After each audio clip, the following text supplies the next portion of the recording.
Hello, trading is closed on January 29th, 2018. My last call said I look for lower prices, ideally beginning with a gap down.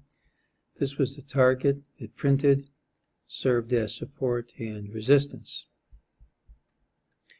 Looked for a pattern with an early low, which we got. Tomorrow's pattern should have an early high.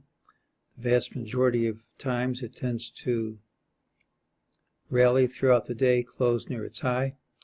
A minority of times it'll be weak, and if it's weak tomorrow, it usually leads to additional weakness after that.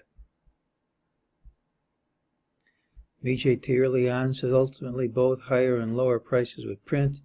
Tends to leads to a wishy-washy early part of the day. Even if we make a move, it tends to retrace. In the afternoon, MEJT says the drop is false, gives us a target of 28.6612. We've come close enough to make it optional, but 28.6551 isn't optional. The catch is, if this is a high, MEJT likes to leave failed targets at major changes in trend. We outline the rationale for this being a major change in trend in the high of the move, this being the largest point move of the day and right up to a resistance trend line. So far it's acting as if that's going to work, but it's way too early to be certain of that. For real confidence, you have to start undercutting prior lows, and that has not happened yet.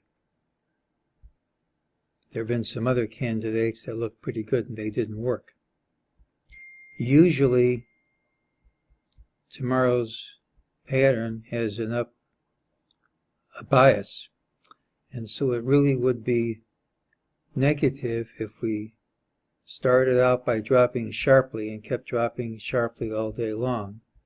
What makes that a plausible scenario is one possible wave count, certainly not the only one. If that's one, you've got A, B, C with C equal to A. Within B, C equals A.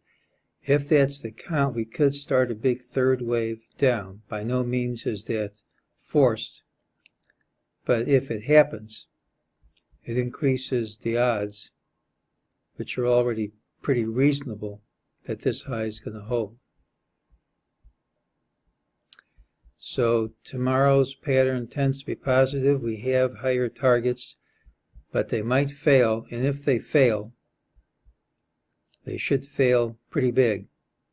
And we should know early on, by action in the first hour of trading, I would guess, whether or not we get a weak day tomorrow or the typical strong day.